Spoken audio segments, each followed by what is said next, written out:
যুবতী পাচারের ঘটনায় নতুন মোড়। গ্রেফতার হওয়া ৩ অভিযুক্তকে নিজেদের হেফাজতে নিতে ৫ দিনের রিমান্ড চেয়ে শুক্রবার আদালতে আবেদন জানালো পুলিশ। এই ঘটনায় ইতিমধ্যেই মানব পাচার সংক্রান্ত ধারায় মামলা রুজু হয়েছে।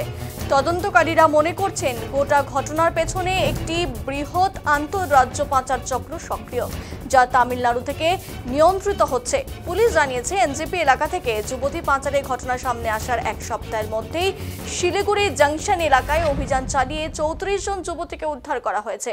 তারা সকলেই তরাই ও ডুয়ার্স এলাকার বাসিন্দা। এই ঘটনায় ৩ জনকে গ্রেফতার করে পুলিশ। ধৃতদের একজন গৌতম রায় সাংবাদিকদের সামনে দাবি করেন, যুবতীদের নিয়ে যাওয়া সমস্ত বৈধ কাগজপত্র আমরা পুলিশকে দিয়েছি, এরপরও আমাকে ফাঁসানো হচ্ছে। তবে পুলিশ জানিয়েছে ধৃতদের জেরা করতেই পাচারের উদ্দেশ্যে যাত্রার বিষয়টি স্পষ্ট হয়ে উঠেছে। শিলিগুড়ি মেট্রোপলিটন পুলিশের ডিসিপি বিশ্বচাঁদ ঠাকুর বলেন, প্রাথমিকভাবে পাচারের বিষয়টি উঠে এসেছে। বেশ কিছু গুরুত্বপূর্ণ নথি হাতে এসেছে, যা খতিয়ে দেখা হচ্ছে। তদন্তের স্বার্থেই আদালতে ধৃতদের পুলিশ হেফাজতের আবেদন জানানো হয়েছে। পুলিশ এখন জানতে চাইছে কাদের মাধ্যমে এই যুবতীদের সংগ্রহ করা হচ্ছিল এবং ঠিক কোন প্রক্রিয়ায় তামিলনাড়ু পর্যন্ত পৌঁছে দেওয়ার পরিকল্পনা ছিল। এই ঘটনায় উত্তরবঙ্গে মানব পাচার চক্রের প্রভাব ও বিস্তার নিয়ে নতুন করে উদ্বেগ দেখা দিয়েছে। বিশেষত সীমান্তবর্তী অঞ্চল ও দুর্বল আর্থসামাজিক পরিবারের মেয়েরা কিভাবে এই চক্রের ফাঁদে পড়ে যাচ্ছে তা নিয়েও প্রশ্ন উঠতে শুরু করেছে।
এই মুহূর্তে আমাদের প্রতিনিধি সৃজা রয়েছে আমাদের সঙ্গে, আমরা সৃজার সঙ্গে কথা বলে নেব।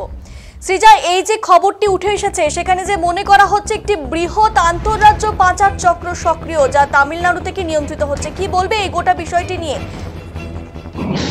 একদমই, দেখো গতকাল কিন্তু দেখা গিয়েছিল প্রায় ৩৪ জন যুবতীকে কিন্তু যে bus terminus Siliguri junction bus terminus থেকে কিন্তু উদ্ধার করা হয়েছে। প্রধাননগর থানার সাদা পোশাকের পুলিশ কিন্তু তাদেরকে উদ্ধার করেছে এবং তারপর সেই বাস শুদ্ধ ৩৪ জন যুবতীকে কিন্তু প্রধাননগর থানায় নিয়ে আসা হয়েছে এবং আজ শিলিগুড়ি থেকে কিন্তু যুবতী পাচারের ঘটনায় কিন্তু নতুন মোড় কিন্তু দেখা গিয়েছে, যেখানে কিন্তু গ্রেপ্তার হওয়া ৩ অভিযুক্তকে কিন্তু নিজেদের হেফাজতে নিতে ৫ দিনের রিমান্ড কিন্তু চেয়েছে পুলিশ। এবং এই ঘটনার ইতিমধ্যে কিন্তু মানব পাচার সংক্রান্ত ধারার কিন্তু মামলা রুজু হয়েছে এবং তদন্তকারীরা মনে করছেন গোটা ঘটনার পিছনে কিন্তু একটি বৃহৎ আন্তঃরাজ্য পাচার চক্র কিন্তু রয়েছে, যা তামিলনাড়ু থেকে নিয়ন্ত্রিত হচ্ছে।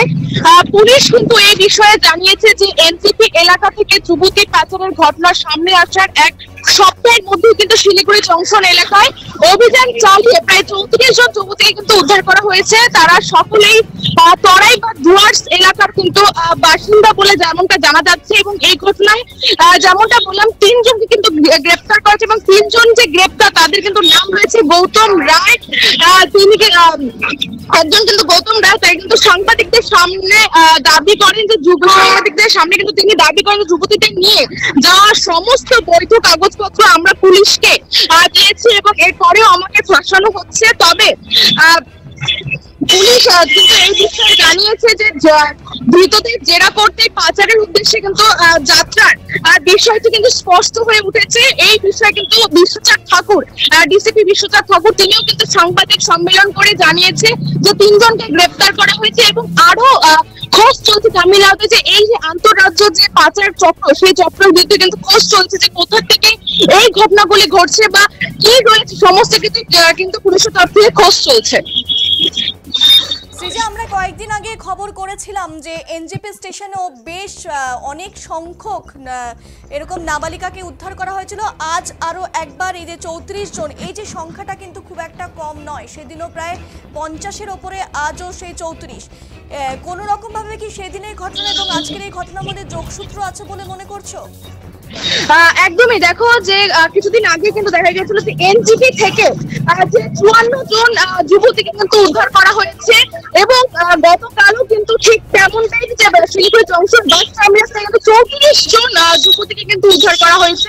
এই যে তাদের যে সেম ব্যাঙ্গালোর যে কিছুদিন আগে যে এনজিপি যে ঘটনা ঘটেছিল তা কিন্তু ব্যাঙ্গালোরের দিকে নিয়ে যাওয়া হচ্ছিল সেই 54 জন যুবতীকে। ঠিক গতকাল যে ঘটনাটি ঘটেছে 34 জন যুবতীকে নিয়ে যাওয়া হচ্ছিল তামিলনাড়ুর উদ্দেশ্যে, অর্থাৎ দুটোই কিন্তু তামিলনাড়ুর উদ্দেশ্যে নিয়ে যাওয়া হচ্ছিল। যে এই পুরো ঘটনাটা কিন্তু এখন পুলিশ তদন্ত করে দেখছে যে বিষয়টি কি একই যোগসূত্র রয়েছে কিনা, সমস্ত কিছু কিন্তু এখন পুলিশের তদন্ত কিন্তু চলছে। এখানে আরেকটি বিষয়, এখানে নারী সুরক্ষা বা নারী নিরাপত্তা নিয়ে শিলিগুড়ি পুলিশ তরফ থেকে মানে কতটা তাদেরকে সুরক্ষা দেওয়ার কি পদক্ষেপ নেওয়া হয়েছে বলে পুলিশের সূত্রে কি কোনো কিছু জানানো হয়েছে? একদমই, দেখো যে পুলিশ কিন্তু বারংবার যে শহর শিলিগুড়িতে যে এই ঘটনা বারংবার কিন্তু উঠে আসছে এবং পুলিশের তরফ থেকে কিন্তু জানানো হচ্ছে যে যেখানে যেখানে সেন্টার রয়েছে সেখানে সেখানে কিন্তু নিরাপত্তা কিন্তু জারি করা হয়েছে, এমনটা কিন্তু পুলিশের তরফ থেকে জানানো হচ্ছে। ধন্যবাদ সৃজা।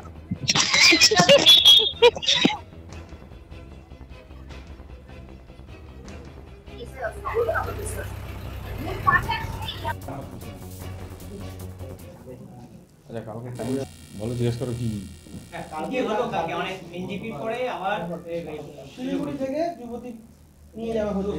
এটা এনজিপির সঙ্গে কোনো রকম লিংক আছে? এটা কি পাচার করা হচ্ছিল? আচ্ছা, গতকাল একটা সিক্রেট ইনফরমেশনের ভিত্তিতে প্রধাননগর থানার পুলিশ ওয়ার্কআউট করে একটা ইনফরমেশন ছিল যে কিছু মহিলাকে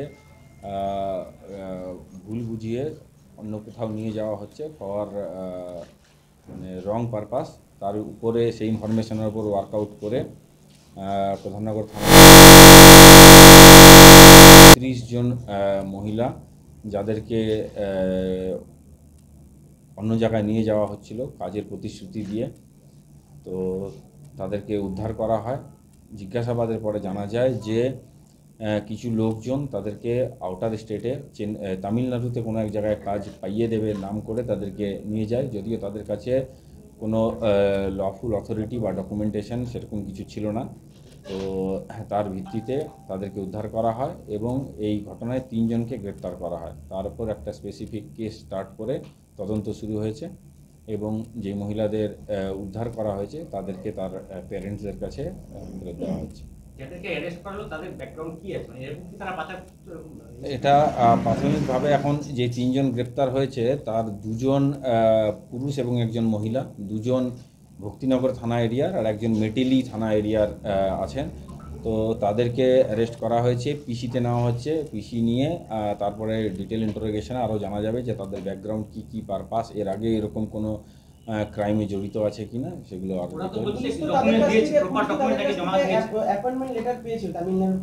অ্যাপয়েন্টমেন্ট লেটার একটা কাগজ পেয়েছে, but whether they are authorised to issue such kind of document or not সেটা এখনও সাবজেক্ট টু ভেরিফিকেশান আছে। যেই ইউনিটের নাম করে কাগজ করেছে তার অথরাইজেশন তাদের কাছে আছে কিনা, সেটা ভ্যালিড ডকুমেন্ট কিনা, এইসব অনেকগুলো বিষয় আছে যেগুলো ইনভেস্টিগেশনে ফোকাস করা হবে। যখন তারা নিয়ে যাচ্ছে নিশ্চয়ই কোনো পারপাস বা কোনো গেইনের কারণে হয়ে থাকবে, কিন্তু সেটা ইনভেস্টিগেশনেই রিভিল হবে। এটা মানে it is too early two comment.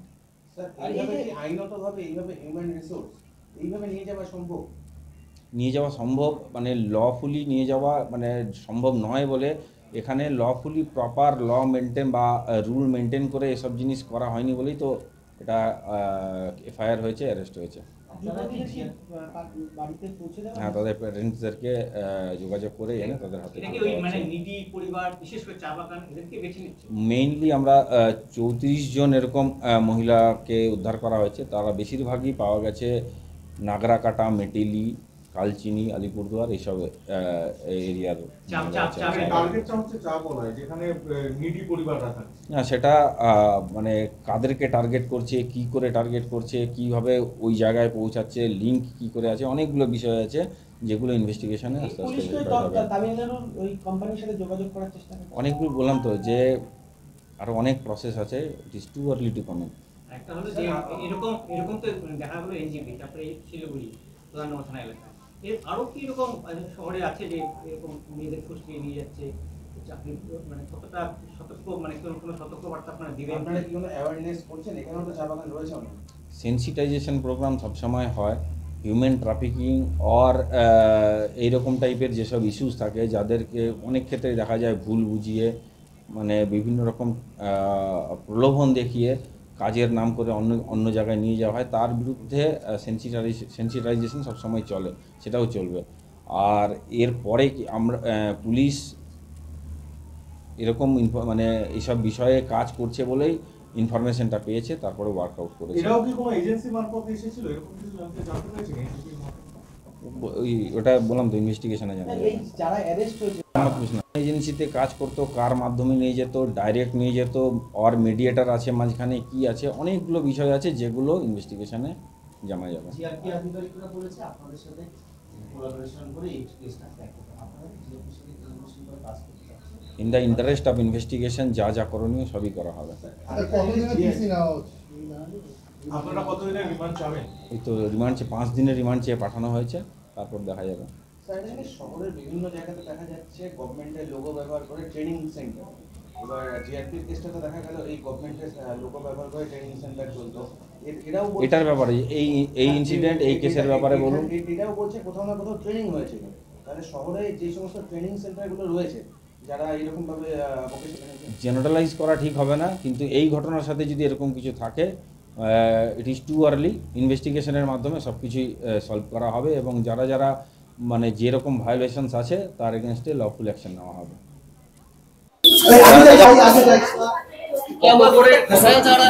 हाँ, हमने जितना भी डॉक्यूमेंट्स 170 पेज का दे चुके हैं।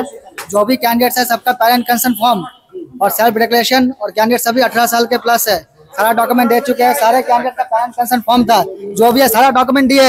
जो भी कैंडिडेट जॉब करना चाहता है सब 18 प्लस है। जो लोग अपना जो कैंडिडेट्स भी है सभी 18 प्लस। जो भी कैंडिडेट्स अपना विधायिका चुन सकता है, उसको अपना जॉब चुनने का भी अधिकार है। सभी कैंडिडेट्स का डॉक्यूमेंट पेरेंट जो ह्यूमन अभी एलिगेशन है, हमने सारा डॉक्यूमेंट दिया हुआ है। हमने जितना डॉक्यूमेंट्स है सभी सर के पास दिए हुए हैं। हमें पूरी यकीन है थाना पे भी और कोर्ट पे भी कि हमने कुछ भी गलत नहीं किया है। कैंडिडेट का पेरेंट्स अभी भी आए हैं आपके पास। सर अगर टी गार्डन बंद हो रहा, रोजगार नहीं मिल पा रहा, तो ये बात उनसे जाके पूछना जो बात हमसे आपसे पूछ रहे हैं। आपका नाम क्या है? हाँ, मेरा नाम गौतम है। हमने कोई गलत नहीं किया, हमने सारे डॉक्यूमेंट 170 पेज का यहाँ पे दिए हुए हैं। हमें पूरी यकीन है पुलिस पे भी और कोर्ट पे भी हमारे साथ कुछ भी गलत नहीं होगा। हमने सबका सब अपने डॉक्यूमेंट्स दिए हुए हैं। ठीक है, नौकरी के लिए लेके जा रहे थे? हाँ, हम नौकरी के लिए ले जा रहे थे कैंडिडेट्स को कोयम्बटूर में। कंपनी का डॉक्यूमेंट जितना भी है कैंसल हमें दिया हुआ है। नहीं, ह्यूमन ट्रैफिकिंग नहीं। अगर ह्यूमन ट्रैफिकिंग होता 35 बच्चे सभी 18 प्लस बच्चे, कोई माइनर बच्चे नहीं है। जो बच्चे अपना सरकार चुन सकता है वो क्या अपना जॉब नहीं चुन सकता है? लड़की ऐसे लेके आप दबा नहीं सकते ना, तो फिर ठीक है। স্যার আমাকে ঢুকতে দে। ফাঁসানো হচ্ছে নাকি? আপনাদের নাকি লিগ্যাল ডকুমেন্টস আছে? কি বলবেন আপনি? লয়ার বলবে আপনাদেরকে। লয়ার সব বলতে পারবে। ক্যান্ডিডেটদেরকে জিজ্ঞাসা করুন, ক্যান্ডিডেটরা বলবে। না, বলছো তো আপনারা চাকরির জন্য নিয়ে যাচ্ছিলেন। ক্যান্ডিডেটদের কাছ থেকে জেনে নিন, ওরা সব সত্যি কথা বলবে। না, আপনারা তো চাকরির জন্যই নিয়ে যাচ্ছিলেন, এখানে তো কোনো এটা কোনো ভুল নেই। সেটা কোনো ভুল নেই। না, কোনো ভুল নেই। কোথায় নিয়ে যাচ্ছিলেন আপনারা চাকরি? আমরা কোয়েম্বাটুরে নিয়ে যাচ্ছিলাম। এর আগেও তো আপনারা চাকরি দিয়েছেন অনেকজনকে। এর আগেও কি নিয়ে গিয়েছিলেন চাকরির জন্য? আপনি ক্যান্ডিডেটদেরকে জিজ্ঞাসা করুন, ওরা সব সত্যি কথা বলবে। এর আগেও নিয়ে আপনি আর কিছু বলতে পারেন না। সর গাড়ি চালাও।